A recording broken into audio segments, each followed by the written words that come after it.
At one point, I was actually told by a professional I was a woman who was falling apart. I was crying all the time. I was talking about moving home. Like, I just couldn't do this. Don't be the person who holds yourself back. Feel the fear and do it anyway. Like, I was absolutely sweating buckets and was like, oh God, I'll get no response here. But sure, I did. If you don't take time out to work on the business, you will get drowned in working in the business, and then there will be no business at all. No unicorns, no brands, just hardworking people who built their business from the ground up, sharing their experience so others can learn. Presented by Larissa Feeney from Kinore. This is Real Business Conversations. That's just what we do. For many people running a business, it can be easy to find yourself running on empty. That can affect everything you do, from decision making to relationships and ability to lead. Today, we're joined by the founder of Babogue, who turned her running on empty struggle into a business helping over 5,000 families across 37 countries. She's about to share how she transformed her lowest point into her greatest opportunity and the strategies that took her from surviving to scaling globally. It's a pleasure to welcome the founder of Babogue, Erica Hargaden. God, Larissa, I have a lump in my throat. That's some intro, and it's like so true. It was my lowest. 5,000 families. Yeah, 5,000 families, 37 countries, and my lowest point that brought my passion, I suppose, and my purpose. Amazing. And I can't wait to hear all about it.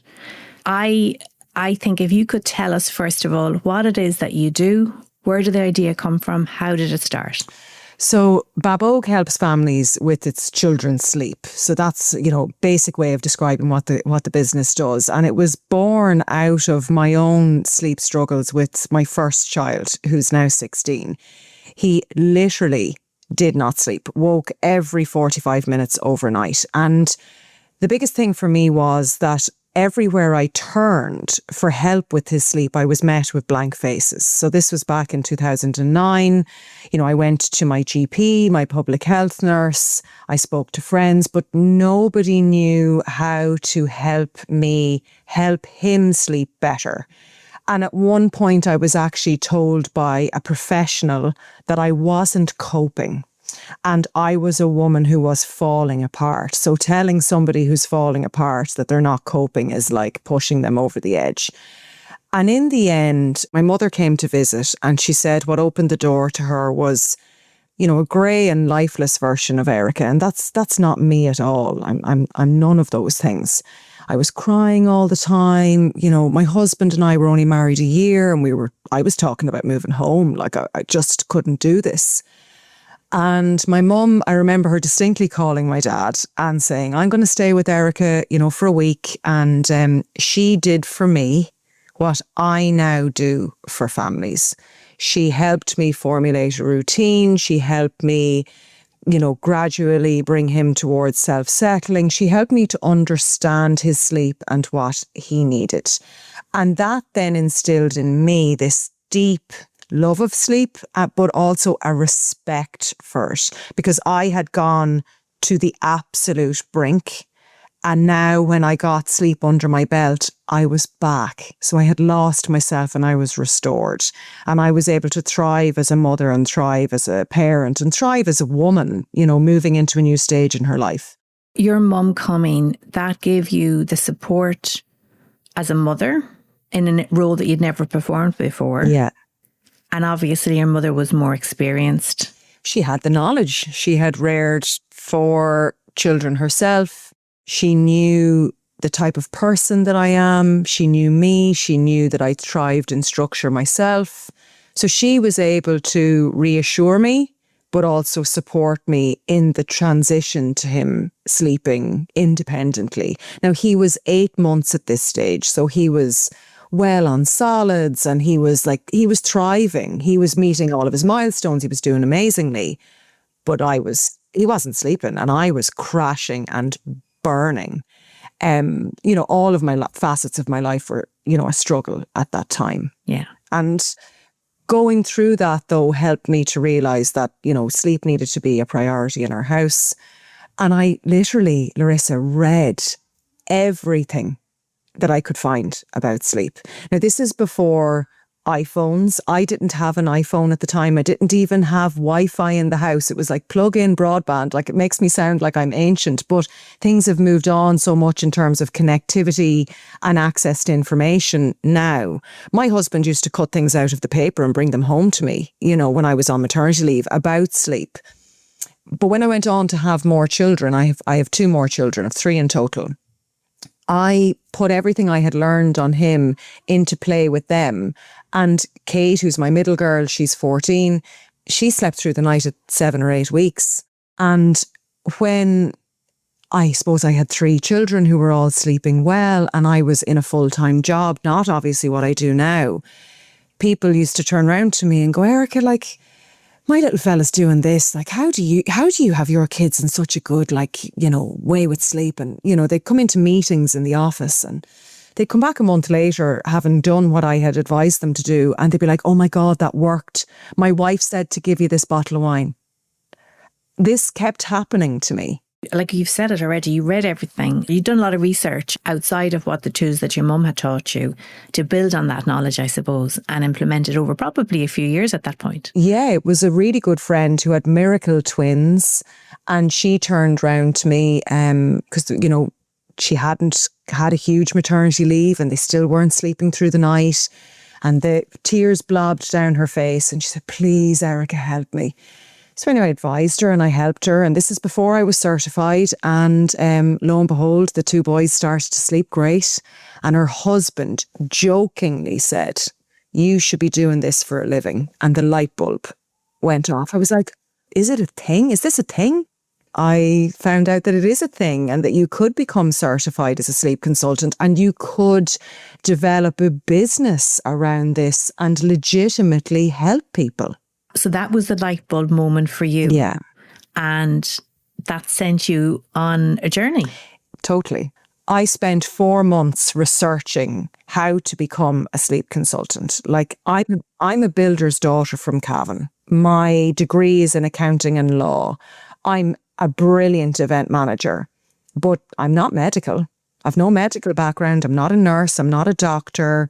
And I'm really, really honest about that. So when I went to become a sleep consultant, I wanted it to be the most robust certification that I could find globally. Like, I was willing to go and do anything to make sure that what I had was really concrete. Because I think when you qualify in anything, parents in particular, they need to really be able to trust it. They need to know that you are really qualified at what you do.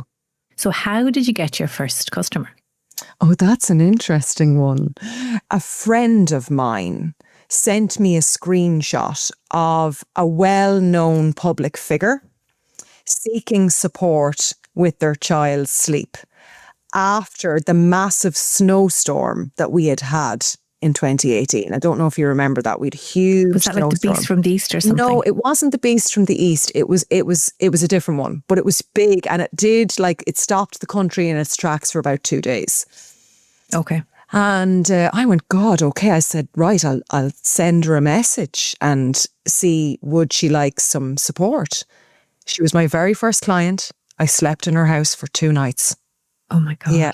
No joke, Larissa. I stayed up all night with this woman and her baby and helped her to put shape on her children's sleep. I'm not going to name her because I don't have permission to name her in this, and I do like to ask for her permission.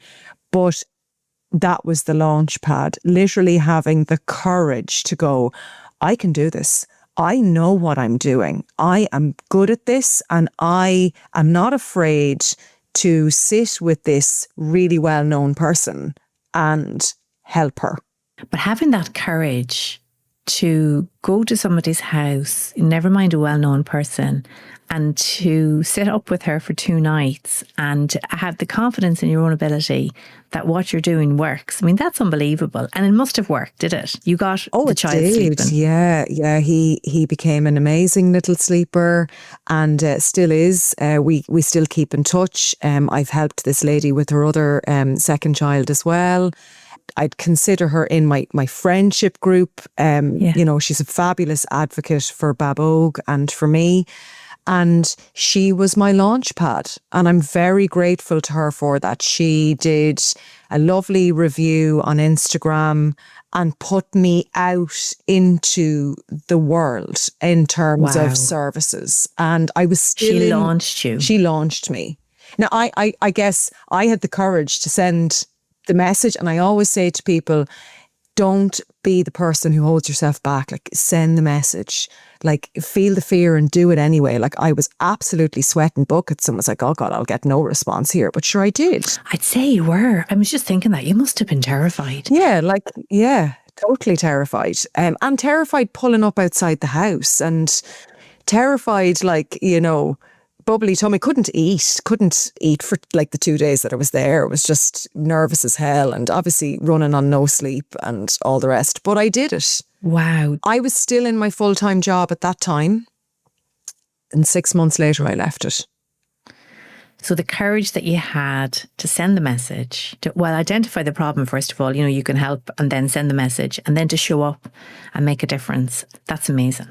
So then you were operating a one-to-one model where the customer would come to you and you would go to them and you would work with them one-on-one directly. Yeah. And what I'm really interested in is how that changed, because I know you've done Acorns. Yes. And I'm in lead on Acorns. Yes. Whenever I work with the Acorns groups, it's a common theme, the conversations that small service businesses have, is how we can transform a one-to-one service into a one-to-many service, how you can scale a service business, I suppose. Yeah, absolutely. Which was the next step for you, Erica. It totally was. And that was born out of realising quite quickly that my revenue was capped every month, because there was only a certain amount of families I could work with on a monthly basis, not just from an hours perspective, but from a, how do I describe this? Energy? Energy, my energy. You know, when you are working with families one-to-one, you very much become part of what's going on with them. Cognitively, there's only so many names you can hold in your head. What's going on with that baby? What's going on with that baby? And I found that I had a limit, and I needed to respect that limit so as not to burn myself out. And did you find that you would have got emotionally attached to the families? Yeah. Would that have impacted? Particularly the women, particularly the mammies, you do create a great bond with them. You're in touch with them every single day. You become part of their journey. You're happy bum dancing for them. Equally, you're feeling the tough days with them. I am an emotional person. I very much wear my heart on my sleeve. So I found working with families one-to-one extremely rewarding, and I still love it and do it to this day. Mm-hmm. But there was only so many families that I could work with. So from a business model perspective, I had a choice to make. Was this a lifestyle business where I was just tipping away, or did I want something more? And the ambitious side of me wanted something more. So every time I got in the car to drive to another family, and that family could be anywhere, like it could be in Louth, could have been in Wicklow. Would you gone all over the country? Yeah, I was driving all over the place. I was driving to people's homes. People were using video calls as well, but people really liked the in-person. And I was like, how do I like scale this? I was like, do I take on more sleep consultants? So there wasn't a lot of sleep consultants in the country at that time. At a similar time, I was kind of developing my Instagram presence, and I was releasing video content on a weekly basis. It was called Sleep Topic Tuesday. I had come up with a 7 steps to better sleep framework, which is like the core of everything I do. So I released one step at a time every week over 7 weeks. Okay. And the followers ate it up. The messages were unbelievable around, oh my God, this has changed my life. This, what you've released makes so much sense. When is the next video coming out? And I was going, this is unbelievable. And how do I make money out of it? Yeah. So driving to a family in Wicklow, I came up with the idea for what is now known as the Sleep Series. So I took the 7 steps to better sleep and I developed a sleep program around the 7 steps, broken into different age ranges, all video based. It was the first ever sleep program to be released in Ireland. Oh, wow. I probably spent the guts of 9 months working on it. It was 40 hours of filming and 40 hours of editing. And I'm very grateful to Jackie McNabb, who's the head of the local enterprise office in Kildare. She supported me with a priming grant to release the Sleep Series and has been an incredible support to me. That was released in November 2019. And we went into lockdown in March 2020. And the Sleep Series took off. Over 2,000 people accessed the Sleep Series that year. Oh my God, Erica. That was in year 1. That was year 1. And that was very much my launch pad. And I was flat to the mat with one-to-ones, Larissa. I was so busy throughout COVID.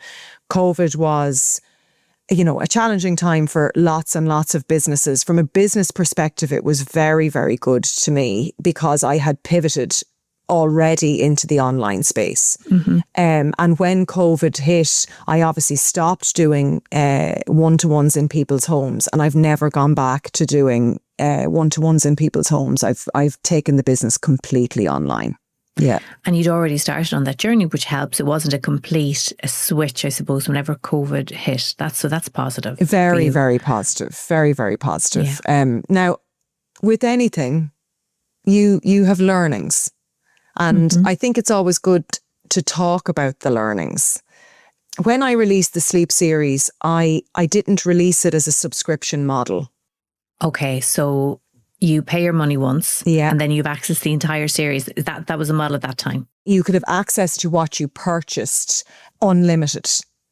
And that wasn't without its challenges because I was looking for new customers constantly. All the time? All the time. Obviously, if you were to do it now, because we talk about it so much, the subscription model, the recurring revenue model, building value in your business through recurring revenue, because we talk about it a lot, you would know if you were a new business that that's the way you should go. But at that time, Erica, it wasn't talked about. No. Or we didn't know about it. I'm not too sure. So you had to learn that. I had to learn it, and I have since moved into it.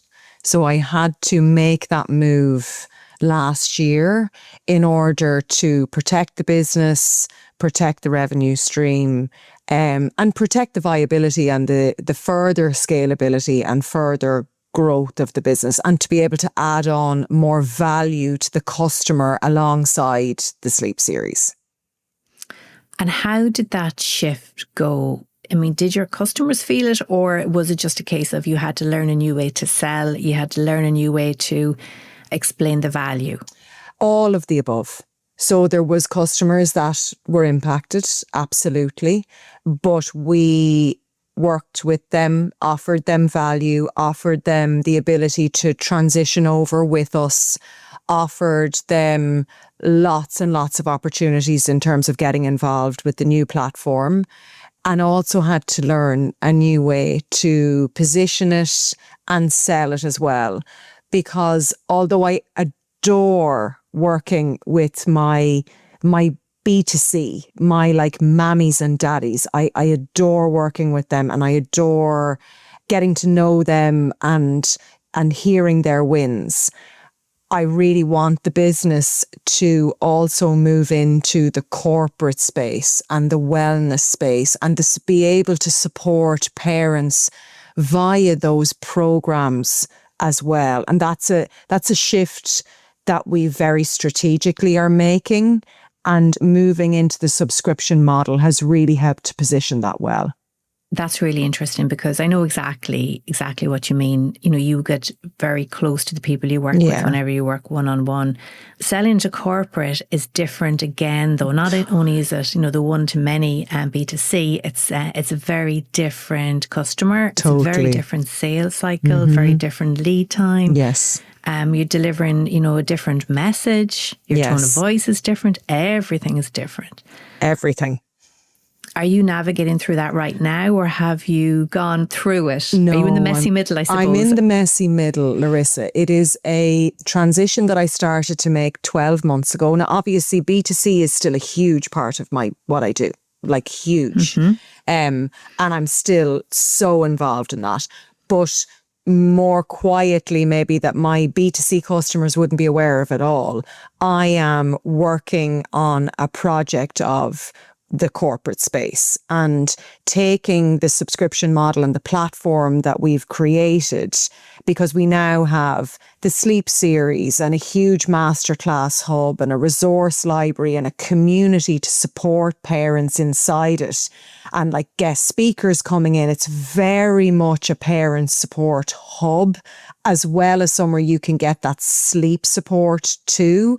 And we're taking that now and meeting the corporates in terms of what their KPIs are for employee well-being. Are they focusing in on parenting at the moment? Where are they at?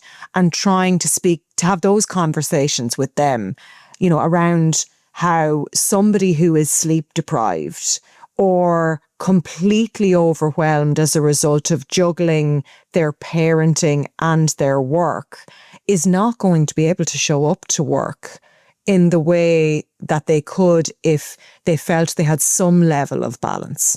And that's where Thrive, which is the name of the membership, can come in to support the corporate market.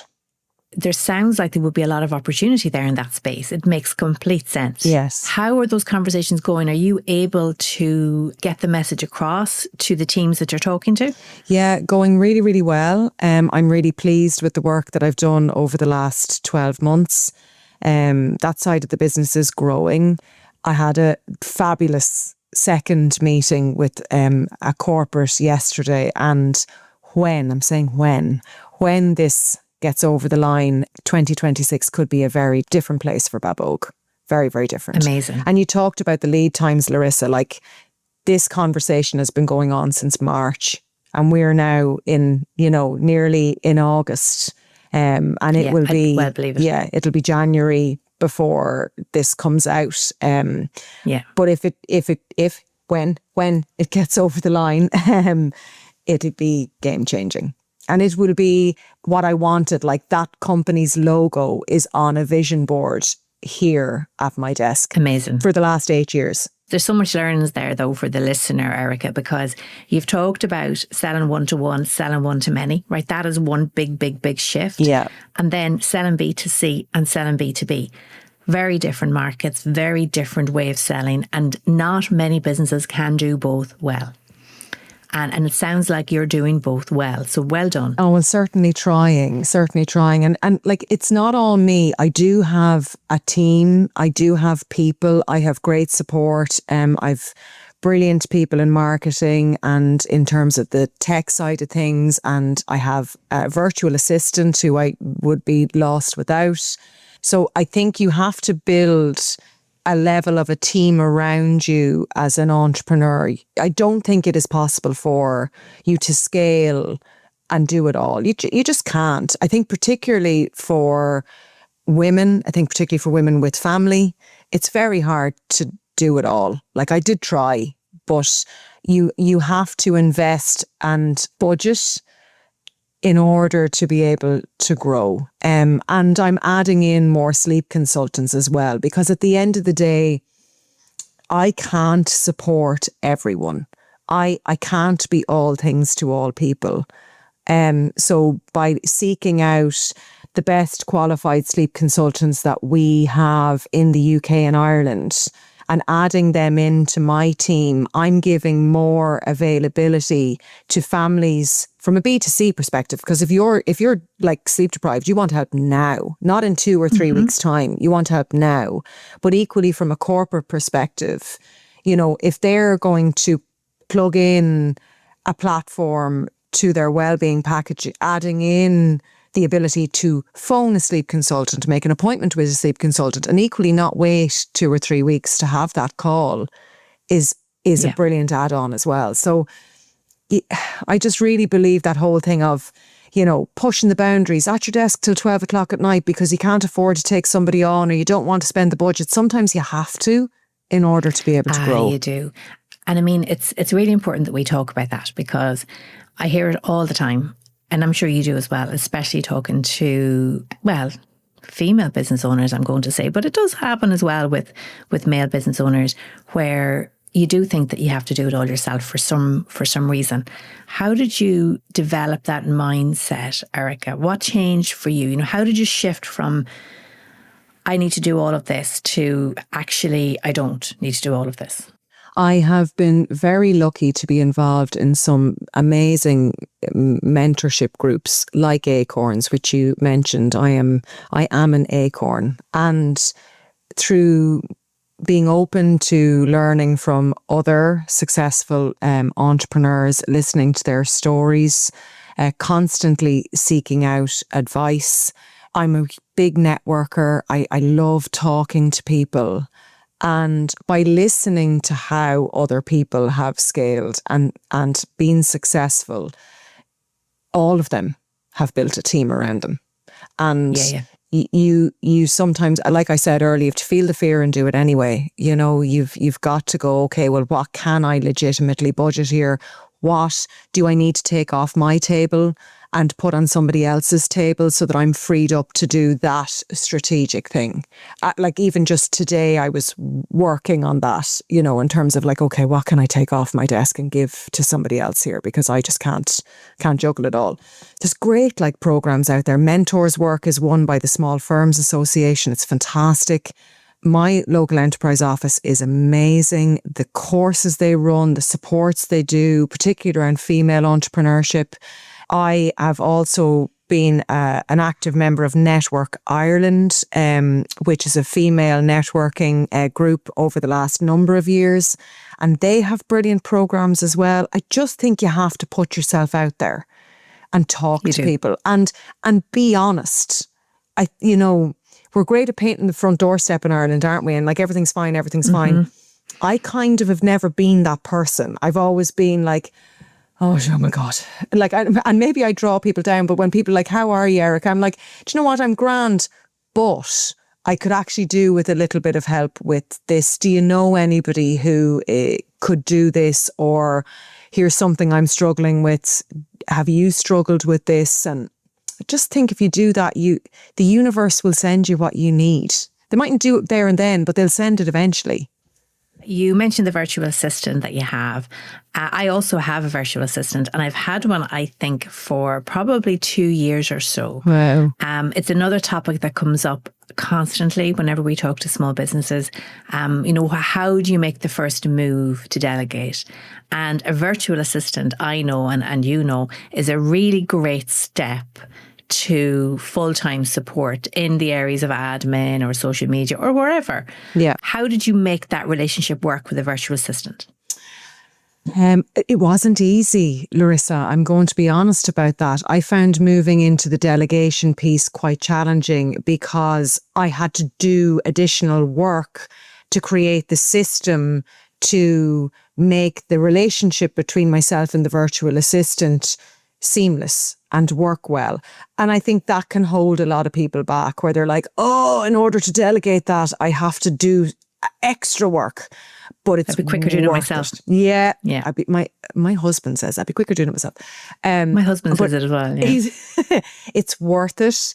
If you can identify the things that you don't necessarily like doing and are drawing on your time, then you have a job for a virtual assistant. So for me, a new thing that I've added in for my virtual assistant is some community management within my membership, the repurposing of content within my membership. So looking at what I've already created and coming up with fresh content based on that, looking at directing the members towards the resources within their membership, you know, and making sure that they're getting the value out of it by making them aware that it's there. And also the onboarding and the offboarding of my one-to-one clients. So, you know, they get their sequence of emails, they get all the information they need, and everything is populated into the files and folders that I need them to be in. So I literally can just go to the client's file and everything I need is there for me to get started on that new client. Whereas I was doing all of that. And that's not time well spent when I could be off having a B2B call that could be game changing for the entire business. So looking at what you're doing that somebody else could be doing to free you up to do the strategic thing that could change your business. That's why I went down the road of the VA. The business that you have built, Erica, is, well, it was a consultancy business and now it's very much a tech business. Yeah. And whenever you look at the market, the available market for your current business, it is global. And we've already talked about 5,000 people across 37 countries. You've proven the model, you've proven the concept. Did you have any help? I'm thinking of strategic advisors, objective advisors, people who have built businesses like that before that was able to guide you along the way. Yeah. Did you have any that kind of help on the journey so far? Well, before 2021, I did New Frontiers, which is, you know, a local enterprise office and Enterprise Ireland initiative, you know, to help you grow, establish your business. And I went through the 3 rounds of that, and I, along that, got great advice in terms of the scalability piece and the strategic piece. Along the same time, I was doing Acorns as well. And I put myself forward, or put the business forward, should I say, for the Competitive Start Fund. Oh, wow. Yeah. And we received the Competitive Start Fund in 2021, which involved at the time, it doesn't exist anymore. It's kind of changed into a different investment now.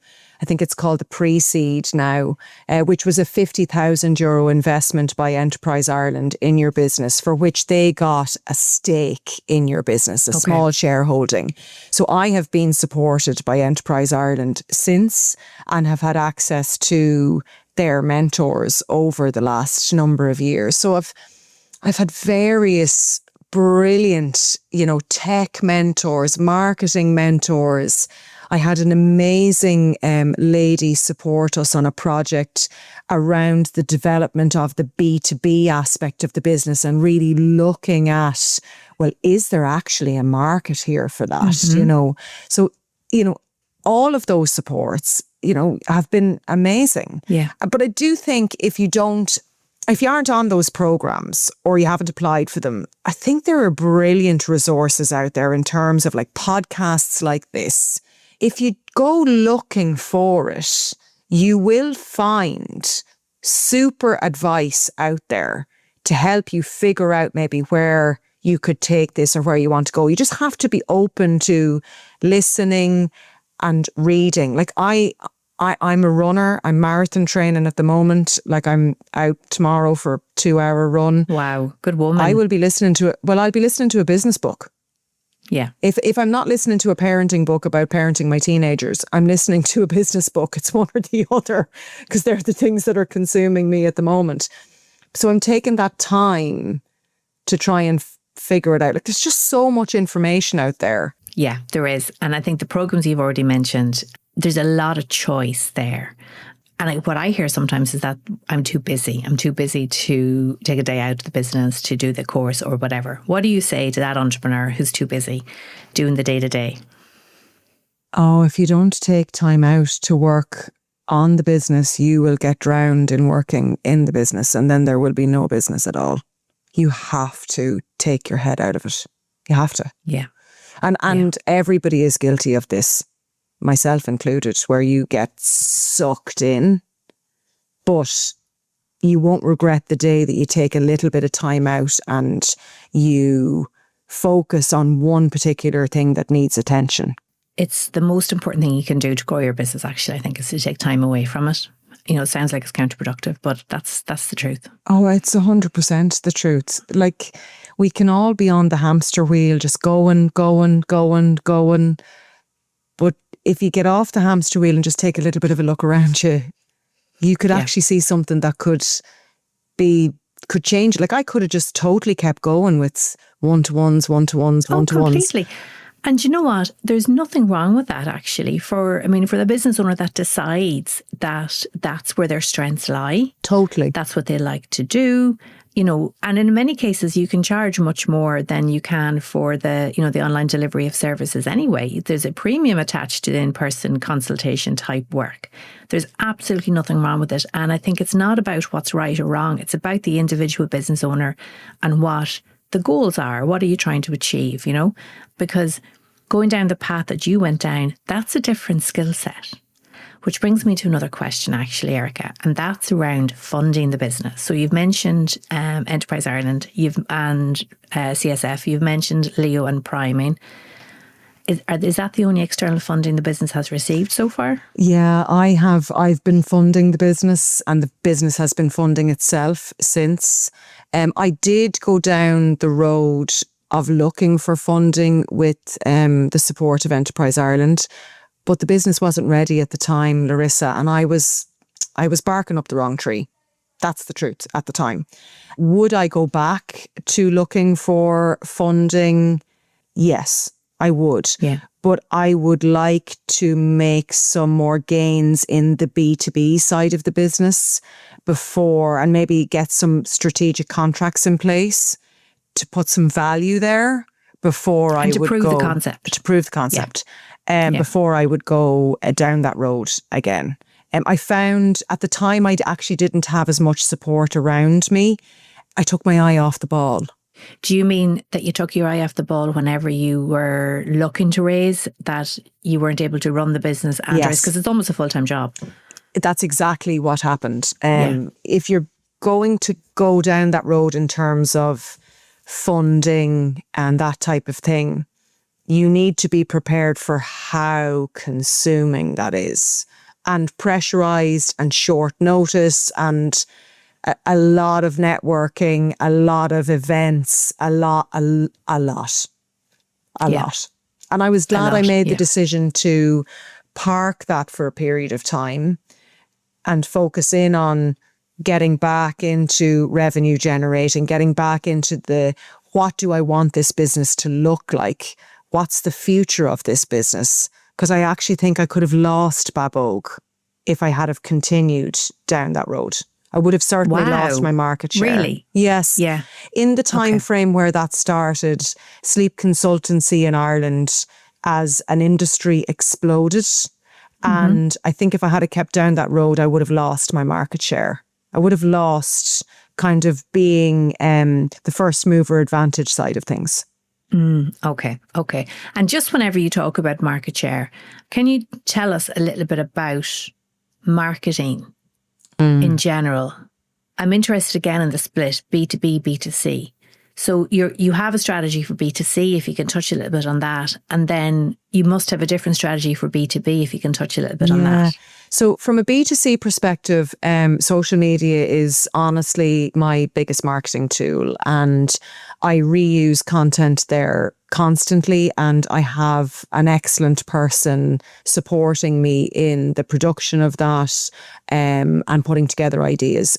That is an animal that you could be feeding all the time. So you need to be strategic around that, particularly with Instagram. You could be producing content on Instagram constantly and it'd be the only thing you do and it generates you nothing.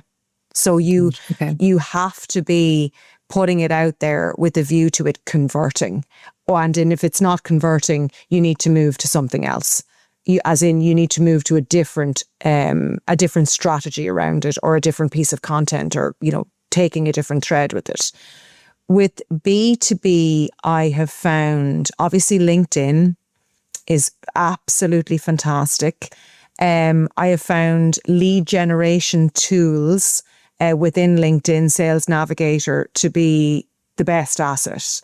Has that worked for you, Erica? It has worked for me, but Really? only with Okay. the help of somebody who knew what they were doing around it, Larissa. Okay. So I employed last year the assistance of somebody to create events for me that brought together key decision makers in different organizations, but underneath the kind of HR health and wellness bracket. So that we could talk about sleep within their organizations from their employees' perspective and how they were showing up, and really conversations around what they could see maybe their employees needed, what the companies were providing. And they were really just very open conversations. I was surprised that every single one of the events that we ran over the 6 months were full. People wanted to talk. You know, we had maybe 8 to 12 people on each, we called them roundtables, and they were all done online. That gave me huge leads because we had had this conversation together as a group. I was able to contact them all afterwards, and I still continue to contact them all. And then it has actually nearly cultivated my LinkedIn as a result of doing this into the type of people that I need to be putting myself in front of. So like my background prior to Babogue is event management. So a lot of my LinkedIn was event management based, whereas now it's shifted into the space that I needed to be in. I use content that is specifically geared towards what businesses would be looking at on LinkedIn. So if you looked at my Instagram and looked at my LinkedIn, two totally different messages going on there. That's fascinating because I see the same messages going out from businesses across both platforms. And I always question that. I use LinkedIn a lot. I use Instagram rarely and really just for personal stuff. But I see the same messages coming from businesses across both platforms. And I always wonder if that works because they're very different platforms. And they're very different. Well, the same people that's on both platforms in a lot of cases. Yeah. But it's different customers for you, I suppose. Very different customers, very different decision makers. I will say, though, sometimes what a person will see on Instagram then might send them over to LinkedIn to look at it from their business perspective or their position in the business perspective. Like they might say to me, oh, I have seen you on Instagram, or I know my sister follows you on Instagram and I've heard somebody talk about you. So there is a little bit of overlap between both sometimes, but I've never approached, even before I had help from a marketing perspective, I never approached LinkedIn in the same way that I approached Instagram. Instagram is a very busy place now. When I started, it wasn't. It was, you know, there wasn't a whole lot of noise on it. Now it's a very noisy place, and, you know, everyone following you is not buying from you. No, that's true. The followers mean nothing. Have you made the move to TikTok yet? I am being encouraged to go over to TikTok. But I guess, rightly or wrongly, Larissa, I have had to make the decision that I only have time for, you know, the two platforms at the minute. I can see, though, that I'm going to lose that battle around staying off TikTok. Everyone talks about it being an amazing place and an amazing place to do business, a totally different place than Instagram. So I'm very open-minded around it, but it just time. When the kids get back to school, maybe that's when I might look at it. I think it's, you know, it's probably doing what you've always done, and that's to look at it strategically. And where your customer on Instagram is the mammy, probably, and maybe the daddy. Those mammies and daddies are getting younger. Not they're getting younger, we're getting older, you know. And their use of social media is changing. And Gen Z is on TikTok, and that's probably what's going to force your change. Your customer will move from Instagram to TikTok, and therefore you'll follow. Look, totally. We started on Facebook, right? That was where we started. We have shifted to Instagram and we will shift to another platform again. But I very firmly believe that this is engineered by the companies themselves because they want their platforms to evolve and grow. They want it to shift. They want all of that. Completely. So, yeah, Completely. I'm not closed off about it. I will end up there eventually, but I'm not there yet. Well, I'm in the exact same position as you. We've had very similar conversations about TikTok, and some of the firms in our industry are doing great stuff on TikTok. For me right now, I've made a decision not to. Very similar. My client's not there, and when they are, I'll be there. That's the way I would view it. Yeah. And my clients are there, but I'm not ready to service them there. I don't have the time, the energy, to be able to create more content for over there, because very often the content on every platform has to be different. That's three streams of content to be created. So yeah, I find that challenging. And it's completely Larissa. Overwhelming. Yeah. It's completely overwhelming for a small business to know. I think you do one, in your case two, you do them very, very well. Yeah. And you're very intentional about what you're doing, because to be everywhere is impossible. Erica, I'm really interested in how you balance giving away information, or I suppose building content that might give away information, and then charging for information, or the need to charge for the information in order to run the business. How do you balance those two? And that's a really good question. In the beginning, so I'm doing this 8 years. In the beginning, I was probably giving away far too much, Larissa. That's the truth. In order to build a following and to get people to know Babogue and know me.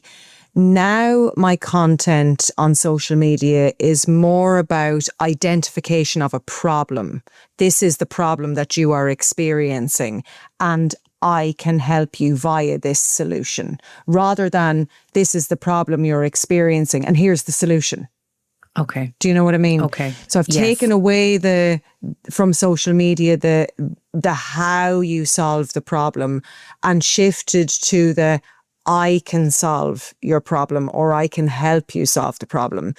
The other thing that I do is I do a discovery call. If families want to work with me one-to-one, I do a discovery call where, I hear the sleep challenges and I listen.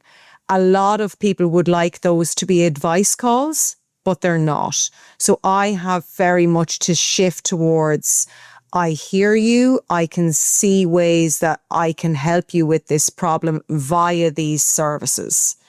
And in those calls, it does become very apparent to me who will become a client and who won't. Who's there to learn about how my services can help them, rather than how do I solve this? And please tell me now for free. Yeah. So you have to become confident as a business owner to be able to navigate that sphere and understand that unless somebody is paying you, you don't have to solve their problems. You're there to sell your expertise and be paid for it, and that's okay. You have your prices on your site. Now, your service isn't too dissimilar to our service, because every parent is different and every child is different. How do you manage to charge the same for every consultation that you do? Or is it a case of you might have to tailor it depending on the situation? In terms of the one-to-one, I don't tailor it anymore. I was trying to be all things to all people when I started, and that just left me stretched and really nearly not knowing what each customer was getting. I found when I drilled down into the product suite and identified the two core things that people wanted. One was advice. Some people just want advice. And that is the sleep success consultation. They get 1 hour of my time and I advise them on their sleep challenges on a video call over that 1 hour. The other is the customer who wants advice, tailored plan and support. They're a different customer. They don't feel they can go it alone. They need the hand holding. They need the support. They need the person the other end of the phone who's going to be the voice of reason. They need the advice on pretty much not constant, because they're obviously not texting me in the middle of the night, but they want access to a sleep consultant to guide them through the process. Totally different customer. Okay. So being able to identify those two products meant that I have now got a system in place for both of them, and I can service them really, really well. Whereas when I was trying to do a bit of everything, nobody was getting serviced really well. So you were able to focus down on two products, on two customer profiles. Yeah. Build a product around the customer profile in terms of the customer's pain. Yeah. And come up with a figure, a price that works. Yes. And then you can publicise that price and it doesn't change. It doesn't because change. You're very clear. I'm very, very clear. And then I was able to identify the third customer who wants the advice. They want the information. They want the support, but they don't have the budget. And they are the membership. They are the subscription model people. They're the people using the sleep series. So you've kind of got three little revenue streams there, three customers from a B2C perspective. And I found by being really clear and transparent about that, it means as well that the customer that is coming to me knows what they're getting themselves in for. This is the price. Erica will deliver this, and this, and deliver to an excellent level. Mm-hmm. So I'm getting the customers that I know I can work with really, really well. Erica, I have one last question for you. Okay, and that is, I'm wondering what advice you would give, because say, for example, last night I received an email and I didn't open the email I received. And I received it quite late and I didn't open it, which would be unusual for me because normally I would be on it, right? And I didn't open it, but I did open it this morning. Okay. Now, had I opened that email last night, I wouldn't have slept, right? Oh, yeah. Because the contents of the email would have led to me overthinking and I wouldn't have slept. Yeah. So my question to you is, as a sleep consultant, what advice would you give to listeners who can't sleep because they worry about their business? Well, turn off your phone at 9 o'clock at night and plug it in your kitchen and leave it there. Leave it downstairs. Leave it downstairs. Leave it out of your bedroom and give yourself the time and the space to decompress and unplug and, be present within yourself and your household. That is something that I have pretty religiously followed myself since I moved into this house. We moved into this house 10 years ago. We've no TV points upstairs. None. The builder thought I was insane. No TV points, no TVs upstairs in this house. There's no phones allowed upstairs. The children follow that rule as well. They don't love it, but they follow it.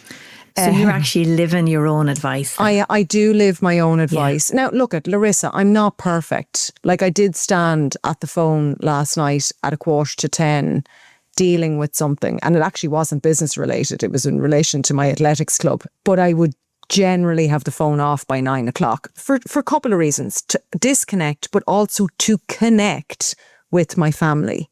To connect with my husband, to maybe watch something on Netflix together, to connect with the teenagers, to get the 9-year-old to bed without like the constant distraction. I find I sleep much better. Get yourself an eye mask. Eye masks are the bomb. They're a game changer. Game changer. Game changer. Game changer. And earplugs. Oh my God. I only started using earplugs in the last 12 months. Amazing. Me too.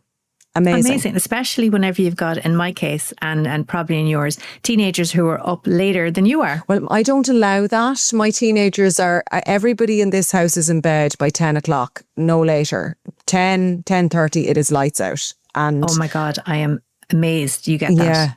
Yeah, but I don't know. I think it's just the way the house is always ran and they accept it and they are all great sleepers. I've never had any challenges with the teenager sleep. Now, touch wood, but I certainly, hopefully will have the skills to approach it. Should I? I do have tech battles in the house, Larissa. Don't get me wrong. I do. But we all have those. I have my boundaries and I stick to my boundaries and I don't let my boundaries slip.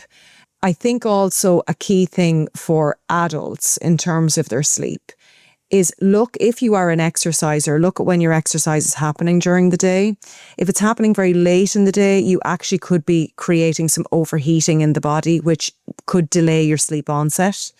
And look at when you're getting your first dose of light. So if you are not getting outside in the morning, you're not setting yourself up for sleep success. So when you get up in the morning, make a priority of getting yourself a cup of hot water and maybe put a bit of lemon and mint into it and sit outside, even if it's just on your back doorstep, your front doorstep, for 10 minutes. That flood of natural light exposure tells your body what time of the day it is and then sets you up for success for the entire rest of the day and your sleep that night. So it's actually what you do at the beginning of the day is going to really help you at the end of the day. So that's what I do. I get up in the morning and my exercise generally happens in the morning. So I get my flood of light because I'm a runner, so I'm outside. But if I have a morning like this morning, which was a rest day from running, I did my yoga and then I went outside with a cup of hot water and I just sat for 10 minutes and listened. And there's a load of building work going on outside my house. But listen to the builders on the road. There's a lot of diggers. But listened and just took it in and 10 minutes. And I find when I let that slip, and I do let it slip because I'm human, but when I keep going with it, I sleep much better. So beginning of the day and the end of the day. That is really great advice. That is really great advice. Thank you so much, Erica. Erica Hargaden, founder and CEO of Babogue. Thanks so much for joining me today. Thank you so much, Larissa. Thank you for listening to Real Business Conversations with Kinore. For more information on this episode, see the description area of this podcast or visit our website, kinore.com. Remember to press follow on your podcast player now so you'll get a brand new episode every single month. This podcast is produced by DustPod.io for Kinore Finance and Business Services.